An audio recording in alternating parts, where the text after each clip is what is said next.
बेटे ने कहा, माँ तुम एक चीज चुन लो, या तो तुम चौथ माता के व्रत कर लो या मुझे घर में रख लो।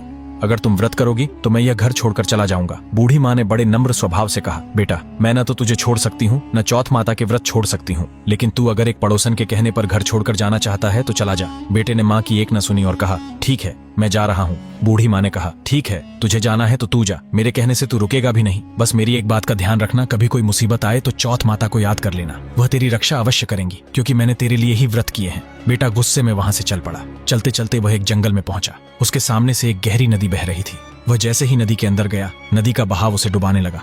वह पूरी तरह घबरा गया। उसे लगा आज तो मेरा मरना तय है।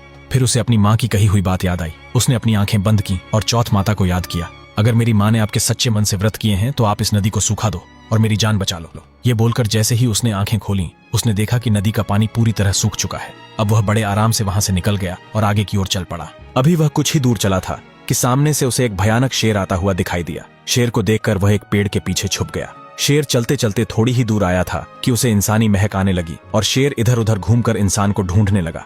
अब बूढ़िया के बेटे ने यह समझ लिया था कि आज तो मेरी मौत आनी पक्की है, पर उसने सोचा एक बार चौथ माता को वापस से याद करता हूँ, शायद मेरी जान बच जाए। यह सोचकर बूढ़िया के बेटे ने पेड़ के पीछे ही अपनी आंखें बंद की और हाथ जोड़कर चौथ माता से यह प्रार्थना की, मुझे इस भूखे शेर से बचाओ। यह कहकर उसने जैसे ही आंखें खोली, उसने देखा कि शेर एक जगह खड़ा होकर कुछ समझने का प्रयास कर रहा है, जैसे वह भूल गया हो कि वह वहां पर क्या कर रहा था। थोड़ी ही देर में शेर बड़ी शांति से वहां से चला गया। बूढ़िया का बेटा पेड़ के पीछे से निकला और आगे की तरफ चल पड़ा। चलते चलते वह एक बड़े से नगर के अंदर पहुंचा। शाम का समय हो चुका था।